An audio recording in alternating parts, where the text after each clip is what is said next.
was a brainchild, like something I just thought up of when I used to work at the Science Museum. It was like I stumbled across a bit of moon rock. I was chatting to one of the scientists there. They were like, "Hey, did you know if two pieces of metal in space touch each other, they'll like fuse together?" And I was like, "No." So I was like, Oh, "Okay, hold this on, is hold on, hold on a cool." second. Is that true?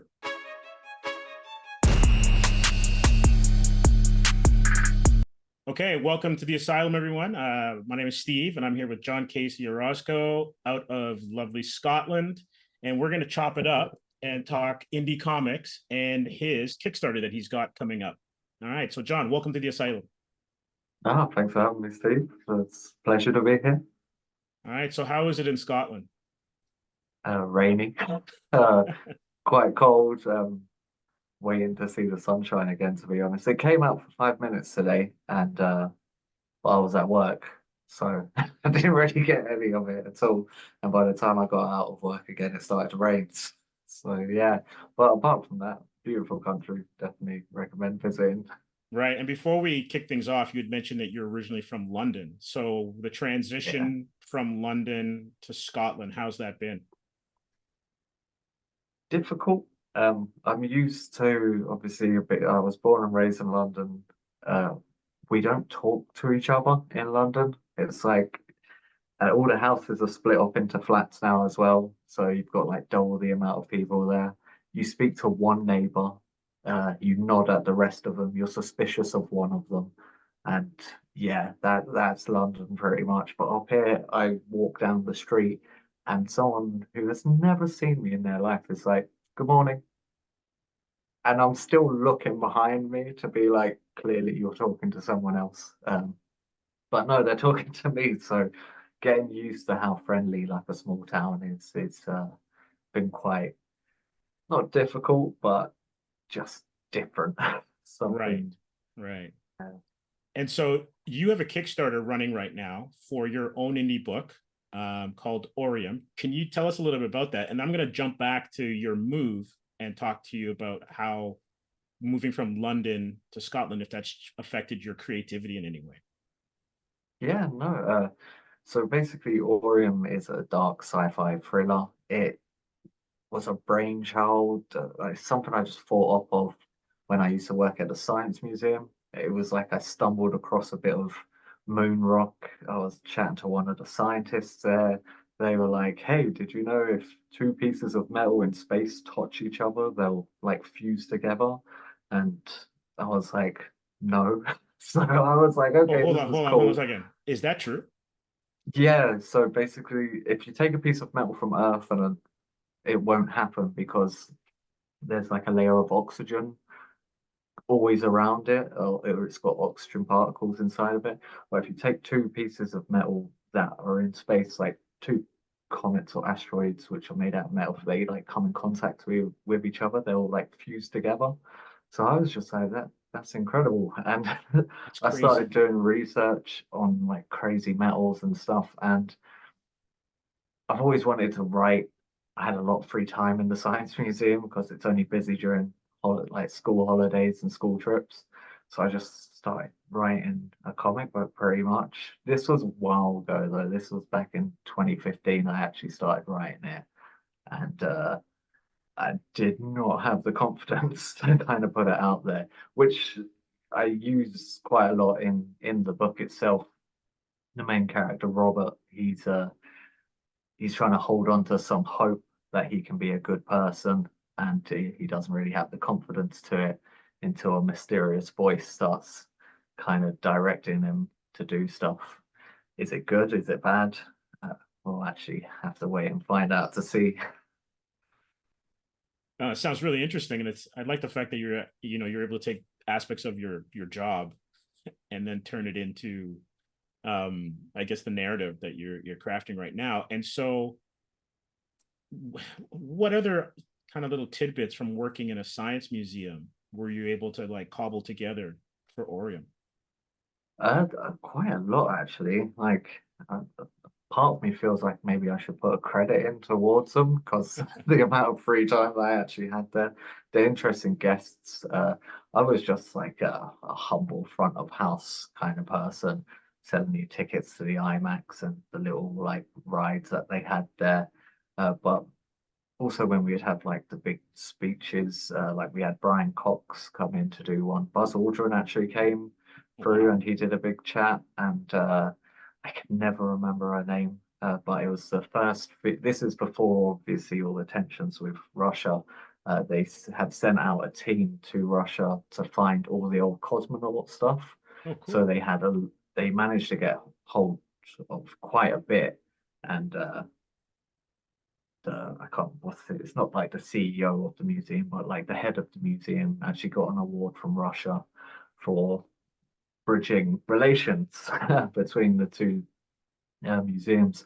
But there was loads of cosmonaut stuff there, and we actually had the first female cosmonaut come in, and she did a talk, which was really interesting. We had actually quite a lot of astronauts come in. I got chatting to Tim Peake, who's like the one British astronaut that we got.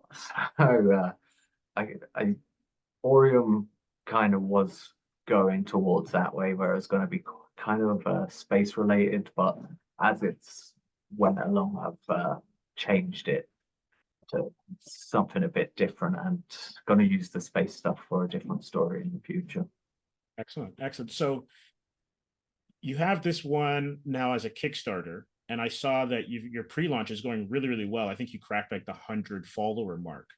Yeah, What give me some of your kind of feedback on what it's like putting a book out on Kickstarter? Is this your first one, and have you backed others in the past? backed around 55 Kickstarters in total. Like, I know they're pretty rookie numbers when you see, like, when you click on other people, so you see they backed hundreds. My only issue is I've been trying to pay to get this book made, obviously, because my art is terrible. I could maybe spend a few years trying to get better at being a better artist, but I've waited this long just to get a book out. I found a fantastic artist who's Giulio Paparado. He's an Italian artist, and he's done fantastic work on it. And yeah, it's I that's the thing. It's just kind of breathtaking. Like I didn't think I would get to 100 followers.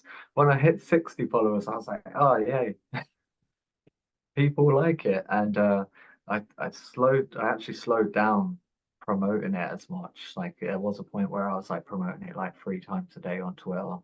But I also kind of got to the point where I was like, I don't want to spam people with it. Right. Like I feel the art is like for me personally, when I'm backing something, it is generally art or story. If you've got a great story, I'm going to be there for it, even if the art isn't up to that high level. If the art is like at a high level, I'll be there for it as well, and hope that the story is up there too. But I've always wanted to create stories. This is the first one I'm kind of putting out to the public. I've had a few short stories in short story competitions, but again, that was back when I was at the Science Museum. I had so much time. Like, I don't think anyone understands how much free time I actually had there. Like, I wrote 2 musicals. Wow. 'Cause we had a lot of theatre students like working part time there. So I was like, well, I'm gonna take a load of Elvis songs because at the time my eldest now, but obviously my firstborn, he was listening to a lot of Elvis to get to sleep. So I just had a lot of Elvis songs in my head. So I just put all the songs together, kind of like what they did with ABBA and Mamma Mia, and just added in all the Elvis songs and made a story around it. And then I got a couple of the theatre people to do it when we were really bored. So yeah, it helped kill the time and really well, pushed me to want to create more. And the short stories went quite well. I never won any competitions, but I entered them into a few things. The highest I came was like about 17th out of 2,000 people. So I was like, oh, That's that's something. impressive. But it's, yeah, it didn't win anything or just anything for it. And the editor of the short story competition kind of did rip apart my grammar, which I was like, yeah, no, that's understandable. Like, so Grammarly has been a great friend since then. That's cool. And so running a Kickstarter, because I'm currently running one as well too. And the thing that I guess the thing that's really been the most eye-opening is how much work it takes. And then we're going to get to this point, the fulfillment aspect of it. So what's been the biggest surprise for you doing a Kickstarter so far? Well, I've been so nervous about the Kickstarter. One of my main things regarding the Kickstarter, I was I didn't want to, because I probably could have started this like a year or 2 years ago and put the Kickstarter out there, but then there would be a case of the book wouldn't have been finished. So my main goal with it was to have the complete book before I launch it. The last page is being drawn now. I've lettered everything myself, so it's that's been a learning curve.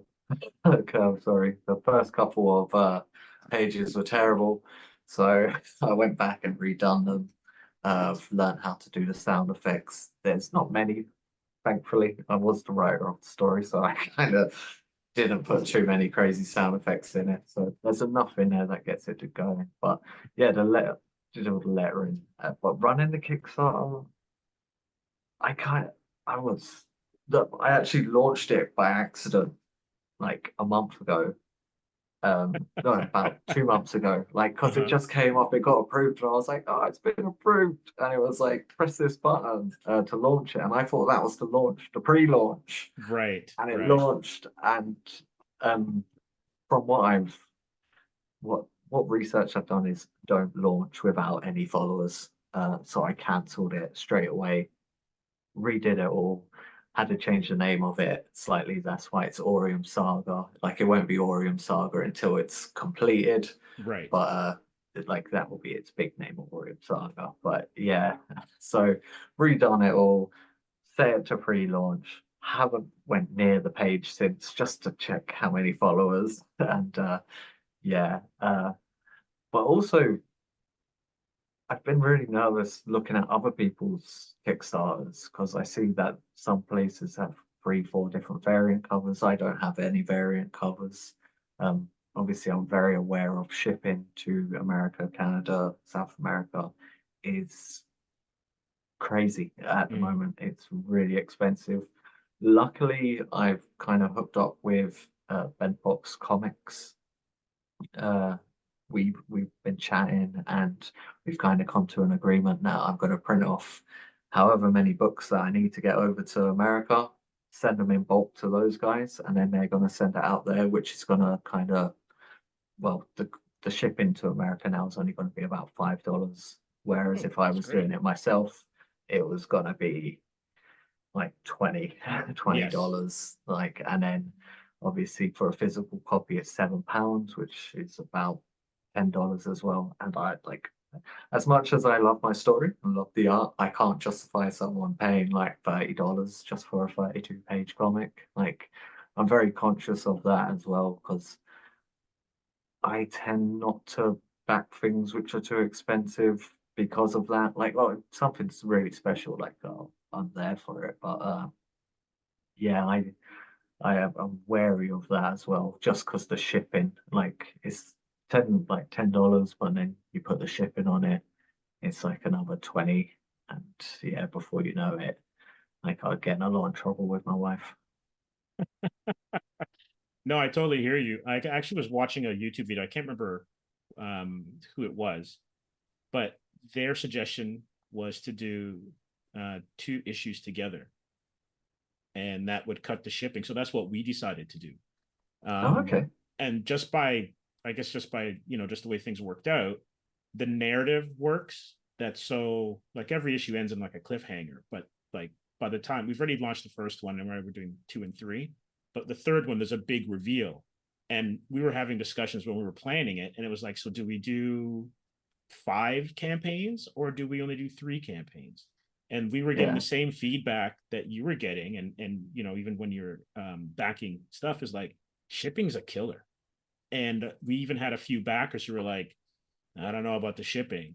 And it was one of those things where we took it into consideration. It's like, okay, if we want to get the story up, especially since it's our first kick at the can, let's see if we can cut any kind of cost for the backers as much as possible. And that was one of the things where it's like, if you're shipping internationally, you know, sometimes it's $25 and you do that by 5, that's an extra $125 that, Yeah. you know, it's tough, right?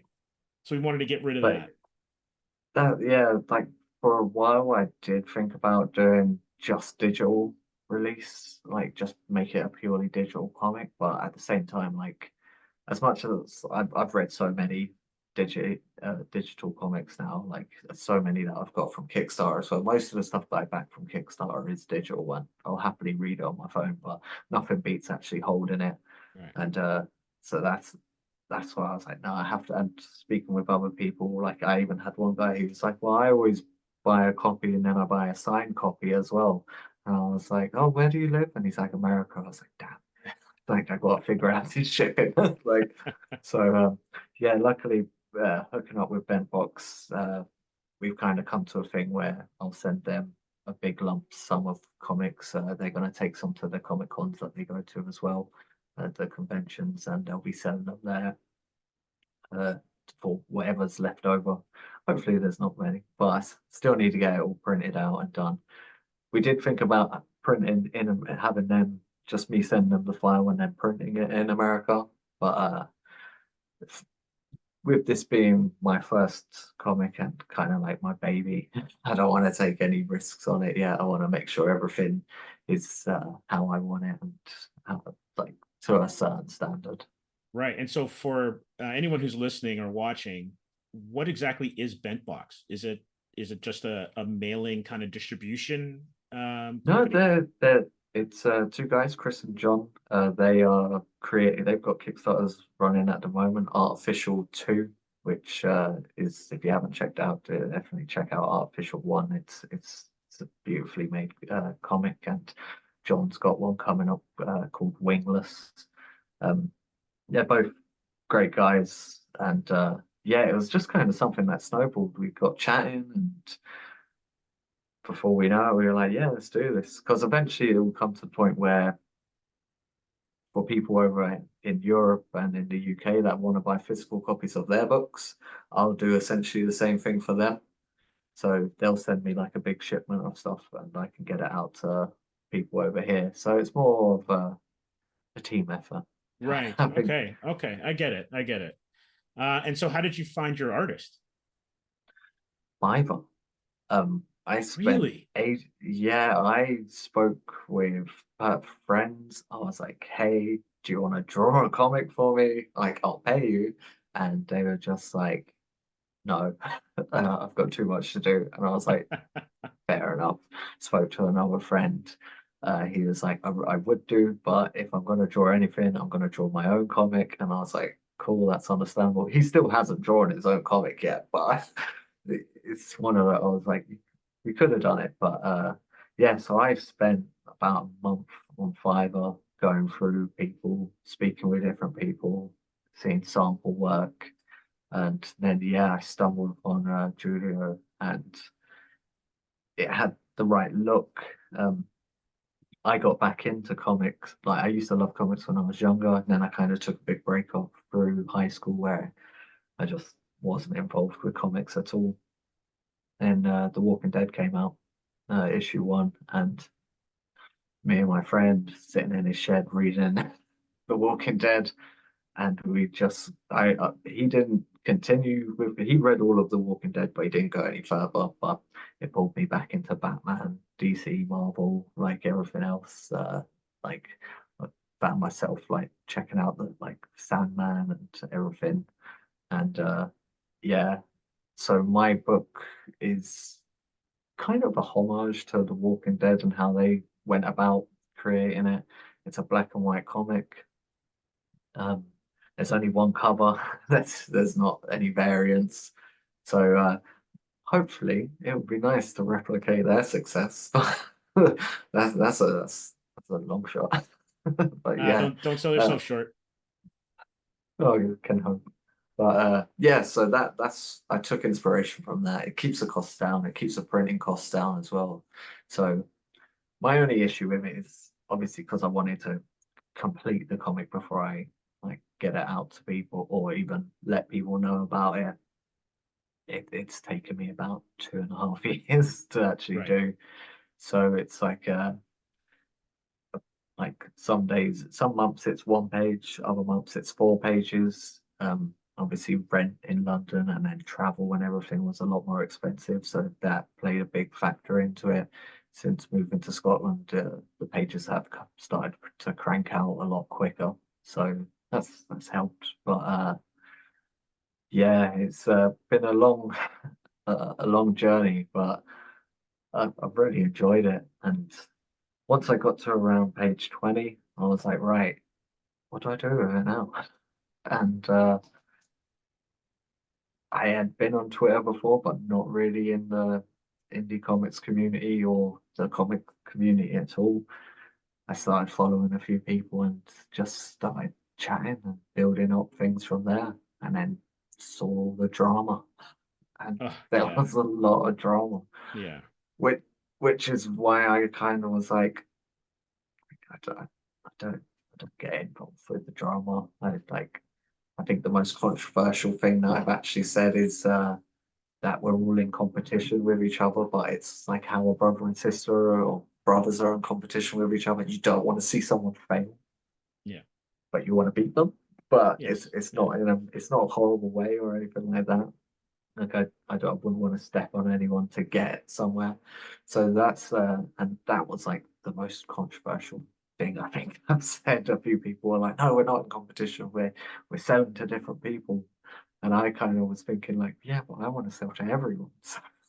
So it's like I get I've got very like the niche that I'm in is dark sci-fi, so not many people would go to it, but it's also a thriller, so I'm hoping it pulls in a few people. So yeah, on Twitter or X, I just was like, I want to be positive and just kind of get people like just encouraging one another, like because I just didn't see it. Like I'm sure it was going on, like I'm no pioneer, but it's like wherever I looked, I didn't see anyone with a comment like being like, "You're doing great, keep going," like stuff like that. And it's I just wanted to be like a positive change in the community, and it's kind of resonated with a few people. So yeah, like it's helped though for me as well because obviously people and then like once I announced that my pre-launch was up, people were like, "Whoa, what?" Like I thought you were just like promoting people. And it's like, oh, like I do. I enjoy doing it, and I love seeing people's work because it's incredible. And I think my camera has frozen. You have. You're still your Yeah, voice is still going, but yeah, I know you're frozen, so hopefully it'll kick back in. But no, that's the one thing that I because I stumbled across you on X as well too. And I know X gets a lot of, I guess, heat, negative heat for other reasons, but I will tell you that there's a good network of comic book fans, especially on the indie scene. And everyone just wants to kind of just, at least there's a section that I kind of delve in where everyone wants to just kind of glow up everybody else, right? And so yeah, that's kind of where I'm kind of that's the area that I'd like to swim in, and you were doing a great job of it. So yeah, so just keep doing whatever you're doing. yeah. No, like I'm glad you found You're back. the You're nice. back. Oh, nice, Yeah. nice. I'm glad you found the nice place because when I came into it, it was just like just constant. Like I had to unfollow a good few people and not block anyone because I Hmm. tend not to block anyone, but I muted a few people because it was just like it was just too much like of how I saw it. So I'm glad you didn't have that same experience. But I just turned around and was like, well, fair enough. I don't have to be like this. I get some people that's how they're selling their books, like drama farming and whatnot. So I was like, Yeah. don't want to do that. So yeah, just decided to be positive and uplift people because I wasn't seeing it. So I just was like, I obviously there's comics for everyone. Tompatu. He like I found him and just seeing obviously all the people sharing their work, and I was like, I back so many from that. I was like, oh my God, this is great, this is great. So I was like, I want to see this as well, and yeah, just kind of copied his little blueprint of that, of like doing the daily posts where people can share.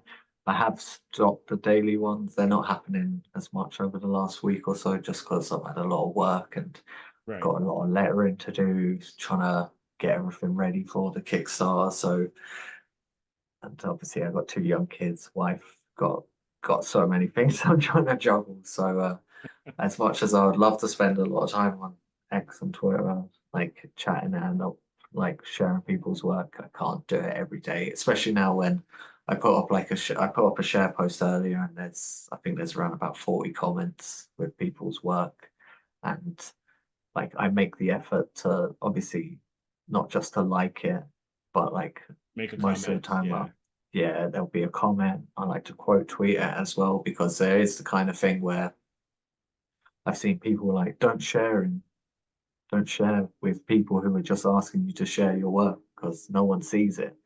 So like I make an effort where it's like, okay, well I've got not a huge following. It's only like 2,400 people now, but like if you share with me, I'll quote your work, and then a couple hundred more people will see it. And I've had a lot of feedback from people saying how much good work that they found through me.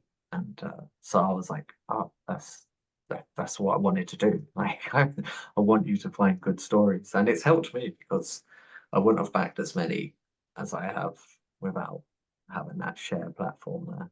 Yeah, it's definitely a community, and one of the things about being part of it is that once you then get into the ecosystem and you go to Kickstarter, you can also learn from each other, right? So you're Yeah, like, oh, this campaign worked really well and they did this. Oh, this was what they had in their tiers. Oh, this works, that doesn't work.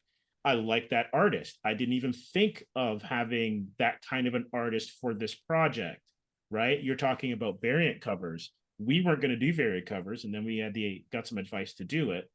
And then what we're finding out is sometimes the variant covers or the covers that we would like, oh, I think we really like this one.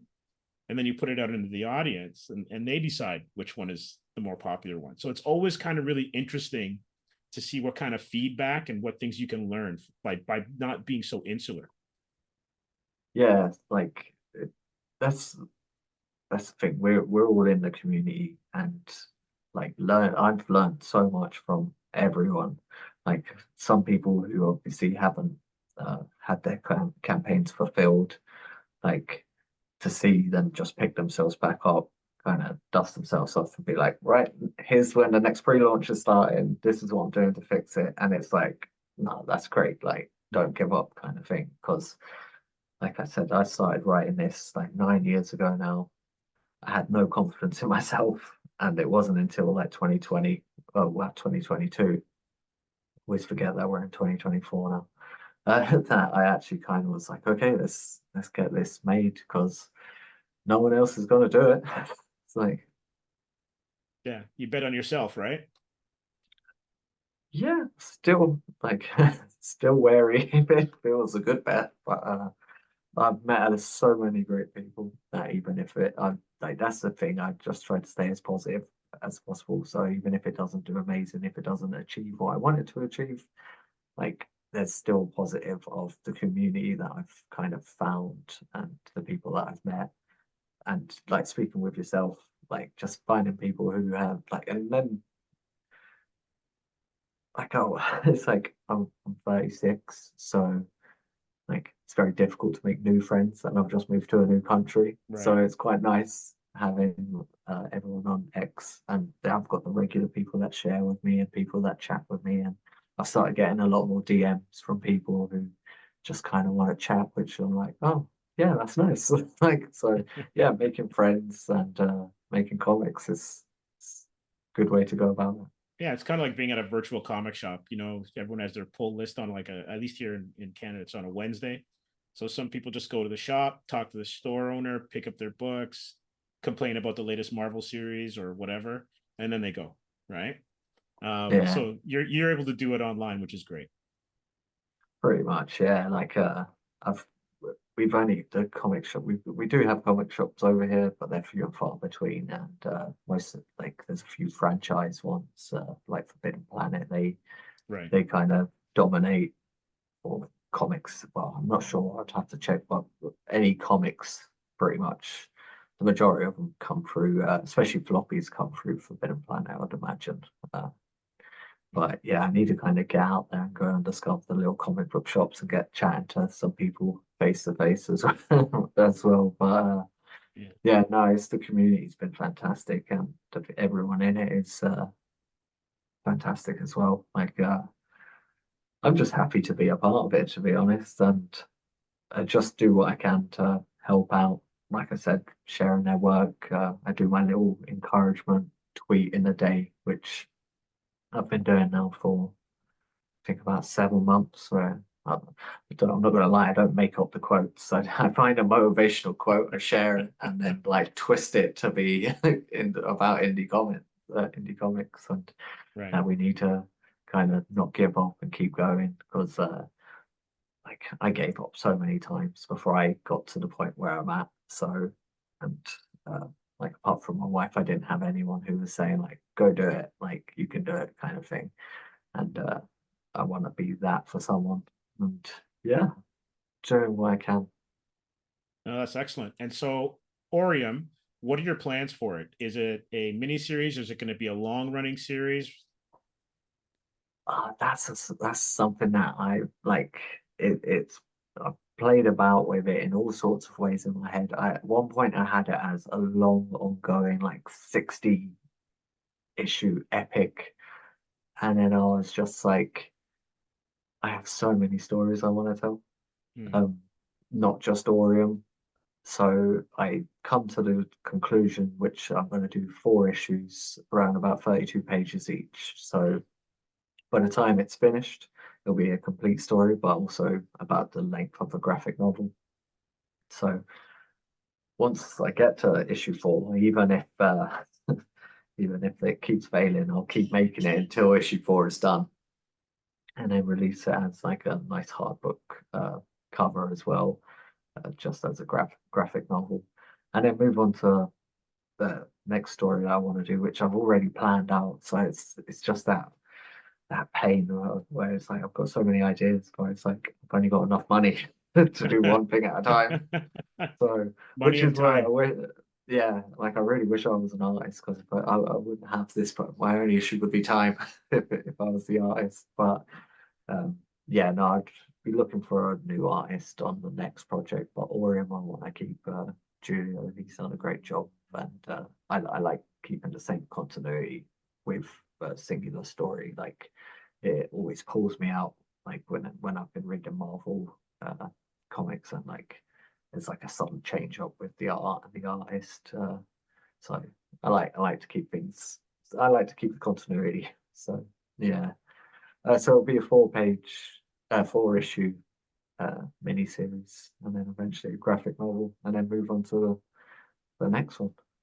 Uh, Not to give anything away or put you on the spot, but are you going to change genres with your next project? Oh, yeah, yeah. No, I kind of mentioned it in a tweet a while back. The next one is about like it's kind of like a Greek mythology, um, and basically I don't know if you know of the Fates Oh who yeah, yeah. yeah, who have the thread, your thread of life. And Hmm. basically, it's about a guy who steals his thread, and yeah, he Oh, neat. so he can't die, and then it's set like in our day and age, and the Fates kind of want revenge, like he's outlived his time. So Right. this that I don't know how to whether either to send like Greek mythology monsters after him or Greek heroes. But it'll be something along those lines. So might be seeing Hercules like rock off in well, by the time it's done, probably like 2030. But yeah. No, that sounds neat. Actually, it sounds like a Yeah, pretty cool so idea. yeah, I've got 4 stories like that I've played with in my head for a number of years now, which I was like, that's the goal, the life goal, get these 4 stories out and hopefully Netflix or Amazon want to give me a load of money so they can turn it into a TV show, that'll be great. But if not, I'll be happy just having them out there. And it's also one of the reasons why I do it is as kind of an encouragement to my kids, just to Mhm. kind of show them that if you really want to do something, you can do it. Like, even if people say you can't do it, like my careers advisor said, just go work on a building site. And if I hadn't listened to them, I probably would be a lot further along with making comics by now. But yeah, Right. And so, any plans for the convention scene? What's the convention scene like in the UK? there's the big one, which obviously we got MCM Comic Con, which takes place in like all the major cities. So you've got one in Glasgow, Edinburgh, London, and I think Cardiff. And I'm sure there'll probably be one in like Liverpool. Uh, so there's a few, but they're like the big ones. And then you've got Fort Bubble, which is Oh, Thought Bubble, right. yeah, that's obviously a big one as well.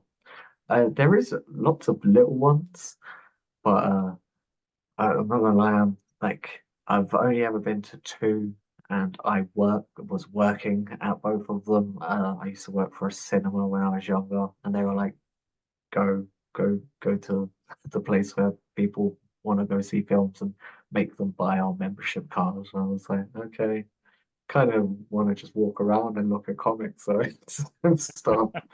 Um, but yeah, so I wasn't able to do that. And to be honest, I've had so many different jobs, but all my jobs always kind of stopped me from having the time to do it, to go to it. But I do want to go because I want to do some cosplay. So I want to Oh, dress up as a few wow. people, but I'm not as any of my characters. I was just going to ask you. I was just going to Yeah, ask you, are you going to go as one of your characters?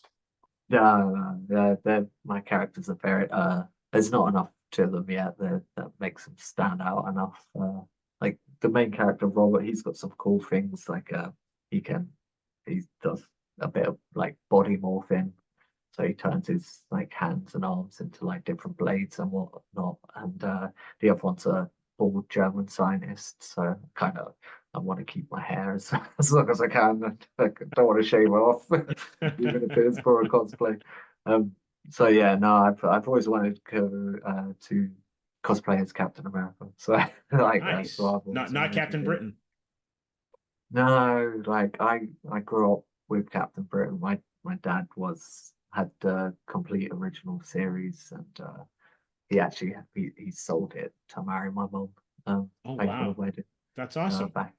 Yeah, well, it would have been worth a lot more now, but it's yeah, and obviously for his birthday a few years ago, I bought the trades that they re-released for it. So Mhm. it's not the original ones, which he got a decent bit of money for, but he got them back at least. But yeah, no, not Captain Britain. I love Captain America. I love the like my granddad. He was American, and it's just I base a lot of what I want my character to become like Captain America, like the hope and the like doing what's right even when all the odds are against you kind of thing. Like Right. that's always appealed to me. And I've figured I'm drawn to quite a lot of characters like that. Like even my friend got me watching My Hero Academia.